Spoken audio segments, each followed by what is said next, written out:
26শে জুলাই শুক্রদেব রাশি পরিবর্তন করছেন, নিজের বিশ্ব রাশিকে ছেড়ে প্রবেশ করবে মিথুন রাশিতে। তার মিত্রের রাশি বুধের রাশি, বুধের সাথে সম্পর্ক হচ্ছে পরম মিত্রতা। তো মিথুন রাশিতে আগে থেকে দেবগুরু বৃহস্পতি অবস্থান করছে, বা দুই গুরুর অবস্থান হয়ে যাবে একদম আগস্ট মাসের 20 তারিখ পর্যন্ত এই গোচরটা।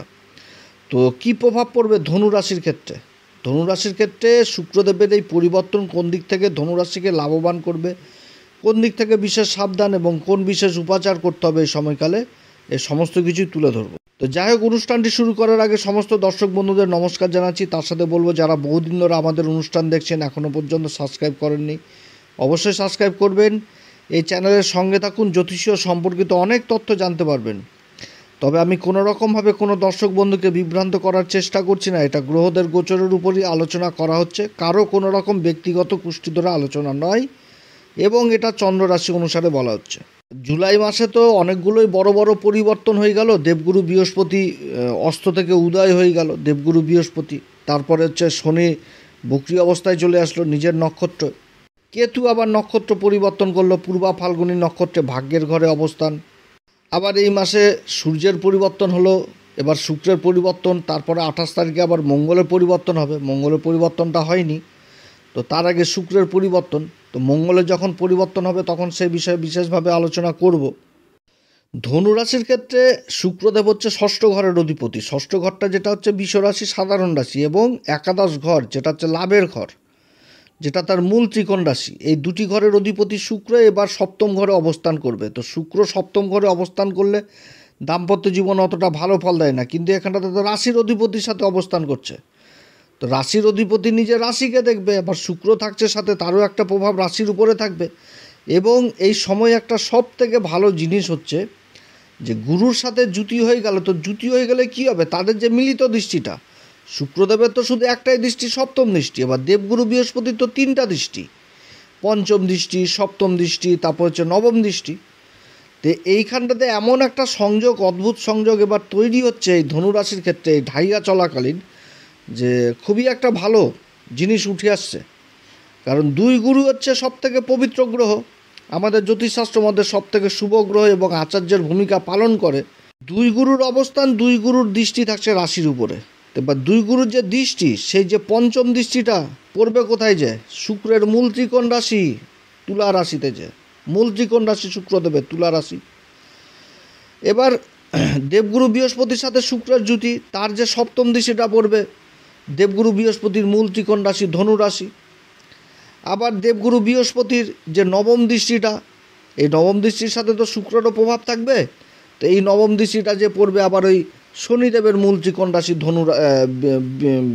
কুম্ভ রাশিতে। যে মানে এই দুটি যে শুভ গ্রহ, তারা কিন্তু এই তাদের দৃষ্টিটা পড়ার দরুন এই 3টি ঘর একদম অ্যাক্টিভ। আর 3টাই কিন্তু মূল ত্রিকোণ রাশি। শুক্রের দেবের মূল ত্রিকোণ রাশি, দেবগুরু বৃহস্পতির মূল ত্রিকোণ রাশি, শনিদেবের মূল ত্রিকোণ রাশি। শনিদেব আবার বক্রী অবস্থায় দেবগুরু বৃহস্পতির রাশি তো অবস্থান করছে, চতুর্থ ঘর যেটা হচ্ছে মীন রাশি, এবং কেন্দ্রের সম্পর্ক হয়ে গেছে, কেন্দ্রের সম্পর্ক হয়েছে। আবার মঙ্গলও যখন রাশি পরিবর্তন করবে তখন বিশেষভাবে আলোচনা করব। তাও মঙ্গল যখন চলে আসবে কেন্দ্রে, তখন দেবগুরু বৃহস্পতির সাথেও কেন্দ্রের সম্পর্ক হয়ে যাবে এখানটাতে। তো খুবই একটা ভালো জিনিস উঠে আসছে এই ধনুরাশির ক্ষেত্রে। তবে দুই গুরুর যে অবস্থান এইখানটাতে কিন্তু আবার এই সপ্তম ঘরে দাম্পত্য জীবন, একটা মন কষাকষি, একটা অহংকার, একটা ইগো, এই জিনিসগুলো কাজ করবে। কারণ দুইজন বিদ্বান লোককে, জ্ঞানীগুণী লোককে যদি পাশাপাশি বসানো যায়, তো তাদের মধ্যে কিন্তু এই জিনিসটা উঠে আসে, একটু অহংকার, একটু ইগো জিনিসটা উঠে চলে আসে। তো এই সময়কালে দাম্পত্য জীবনের দিকে এই দিকটাতেই বিশেষ খেয়াল রাখতে হবে, যে নিজের ইগো, অহংকার এগুলো থেকে দূরে থাকতে হবে। কারণ দাম্পত্য জীবন এই ঘরটাই হচ্ছে সবথেকে সেনসিটিভ জায়গা, আমাদের জীবনের সবথেকে গুরুত্বপূর্ণ জায়গায় সপ্তম ঘর, দাম্পত্য জীবন। এ সময় যারা পার্টনারশিপে ব্যবসা বাণিজ্য করছেন তাদের ক্ষেত্রেও একই জিনিস, একটু ইগোর ভাব, একটু অহংকার, এই সমস্ত একটু খেঁচামেচি এরকম কিন্তু থাকবে। তো এগুলো কিন্তু দেখে শুনে করতে হবে। এটাই হচ্ছে সবথেকে মাইনাস দিক তুলে ধরলাম এই দুই গুরুর অবস্থান। তো যাই হোক, শুক্রদেব 26 তারিখ থেকে একদম এই মাস, জুলাই মাসের শেষ তারিখ পর্যন্ত থাকবে মৃগশিরা নক্ষত্রে। মৃগশিরা নক্ষত্র মঙ্গলের নক্ষত্র। তো মঙ্গলও আবার থাকছে ওই নবম ঘরে থাকছে। আর 28 তারিখ আবার রাশি পরিবর্তন করে চলে আসবে দশম ঘর, কর্মের ঘরে চলে আসবে। মঙ্গল হচ্ছে আবার এই ধনুরাশির ক্ষেত্রে কারক গ্রহ, পঞ্চমপতি এবং দ্বাদশপতি। তো শুক্রের এই অবস্থান, এই মৃগশিরা নক্ষত্র, মৃগশিরা নক্ষত্রের অধিপতিই হচ্ছে মঙ্গল, আর অধিপতি দেবতা সোম। তো এই সময়কালে যথেষ্ট ভালো প্রভাব পড়বে এই ধনুরাশির উপর। কারণ মৃগশিরা নক্ষত্র, বহু কিছু আলোচনা করেছি এই নক্ষত্রের সম্পর্কে। মৃগশিরা, যার সিম্বল জ্যোতিষশাস্ত্র মত হচ্ছে হরিণের মাথা, তার উপর দুটি সিং। তো বনের যেরকম শোভা হরিণ, তো সেরকম কিন্তু একটা আকর্ষণের কাজ করবে এই সময়কালে ধনুরাশির মধ্যে। নিজেদের কর্মক্ষেত্রে, রোজগারের ইনকাম, ব্যবসা বাণিজ্যের ক্ষেত্রে যথেষ্ট একটা আকর্ষণের কাজ করবে। রোজগারের ইনকাম যথেষ্ট বৃদ্ধি পাবে। যারা স্ত্রীবর্গীয় ব্যবসার সাথে যুক্ত, যেরকম কসমেটিকের ব্যবসা, readymade garment, cosmetic, fashion designer, beautician, এই সমস্ত কাজে যথেষ্ট ভালো, মানে এক কথায় সুনাম বা ইনকাম বৃদ্ধি পাবে। সোশ্যাল মিডিয়াতে যারা রয়েছেন তাদের কাজগুলো যথেষ্ট ভালো হবে। বিদেশে যাওয়ার যারা চেষ্টা করছেন সেই কাজগুলো হবে। বিদেশে যারা বসবাস করার চেষ্টা করছেন, গ্রিন কার্ড, ভিসা, এগুলোও কিন্তু পাবে। যারা ইম্পোর্ট এক্সপোর্টের কাজের সাথে জড়িত রয়েছেন সেই কাজগুলো হবে। তবে মৃগশিরা নক্ষত্রে শুক্রদেবের অবস্থান শিক্ষার দিক থেকেও যথেষ্ট ভালো ফল দিবে। খোঁজাখুঁজি, কারণ হরিণের নাভিতে কস্তুরি থাকে, আর সেই কস্তুরি গন্ধে হরিণও পাগল হয় যে কোথা থেকে গন্ধ আসছে, একটা খোঁজ প্রকৃতির কাজ। তো শিক্ষা, যারা গবেষণা, রিসার্চ, এগুলো কাজের সাথে যুক্ত রয়েছেন তাদের জন্য আবার এই গোচরটা ভালো। এবং শিক্ষার ক্ষেত্রেও দূরযাত্রা হবে। তো সবই ভালো। মৃগশিরা নক্ষত্রের একটাই মাইনাস দিক হচ্ছে, সেটা হচ্ছে বিশ্বাসঘাতকতা। এই বিশ্বাসঘাতকতা হয়ে যায়। তো নিজের লোক বা কারো বাইরের লোককে বিশেষ করে মানে বিশ্বাস করা যাবে না এই সময়কালে। অথরাইজ নেওয়া যাবে না। কেউ কিছু বললো, হ্যাঁ ঠিক আছে যাও আমি আছি, তাহলে কিন্তু ফেঁসে যাওয়া লাগবে। বিশ্বাসঘাতকতা হয়ে যাবে। যার উপর বেশি ভরসা করা যাবে সেই কিন্তু হাত তুলে দিবে এই মৃগশিরা নক্ষত্র। সব কিছুই ভালো থাকে। কারণ হরিণ কিন্তু চট করে কাউকে বিশ্বাস করতে চায় না। হরিণের বিশ্বাস করা মানে হয়ে গেল হরিণের অবস্থা শেষ, সেরকম কিন্তু সব কিছুই ভালো থাকবে। কিন্তু ওই কারোর অথরাইজ কিন্তু এই সময় নেওয়া যাবে না। এটা ধনুরাশিকে একদম লিখে রাখতে হবে, মৃগশিরা নক্ষত্র। এবং এরপরে যে আগস্ট মাসে 1 তারিখ থেকে একদম 11ই আগস্ট পর্যন্ত আদ্রা নক্ষত্রে থাকবে। আদ্রা নক্ষত্র হচ্ছে রাহুর নক্ষত্র। এবার রাহুর নক্ষত্রে যেরকম শুক্রদেব থাকছে, সেরকম আবার দেবগুরু বৃহস্পতি অবস্থান করছে এই নক্ষত্রে। দেবগুরু বৃহস্পতি তো আগস্ট মাসের 13 তারিখে আবার নক্ষত্র পরিবর্তন করবে, তখন নিজের নক্ষত্রে আসবে। তা আদ্রা নক্ষত্রে থাকা মানে এই সময়কালে যারা নিজের কাজকে একাগ্রতা নিয়ে করছেন, ধৈর্য ধরে করে যাচ্ছেন দীর্ঘদিন ধরে, তারা কিন্তু বিশেষ সফলতা পাবে। এই যে আদ্রা নক্ষত্রের যে সিম্বল জ্যোতিষশাস্ত্রে, সেটা চোখের জল কিন্তু আবেগেই আসে। এবং এর অধিপতি দেবতা হচ্ছে রুদ্রদেব, যে একটা ধ্বংসাত্মক রূপ, একটা ধ্বংস করার পর যে একটা আবার নবনির্মাণ, সেই জিনিসটা বোঝাচ্ছে। পরিবর্তনশীল রূপ, এক কথায় বলতে গেলে পরিবর্তন। আর এই যে চোখের জল ড্রপ, সেটা কিন্তু বোঝাচ্ছে হচ্ছে হীরার সাথে তুলনা করছে। হীরা কোথায় থাকে? কয়লার খাদানে। তো এক কোপে তার হীরা পাওয়া যায় না, খুঁড়তে খুঁড়তে সেরকম পরিবর্তন হতে হতে সফলতা, অর্থাৎ খোঁজ করতে করতে সফলতার দুয়ার পাওয়া, এই জিনিসটা বোঝাচ্ছে। তো যারা রিসার্চ জাতীয় বিদ্যার সাথে যুক্ত রয়েছেন, যারা গবেষণার সাথে যুক্ত রয়েছেন, এটা যেরকম মৃগশিরা নক্ষত্র যে ফলটা, সেই কিন্তু আদ্রা নক্ষত্রে আরও ভালো ফল পেয়ে যাবে। যারা মহাকাশের উপর গবেষণা করছেন, যারা ইলেকট্রনিক্সের উপর গবেষণা করছেন, যারা আবার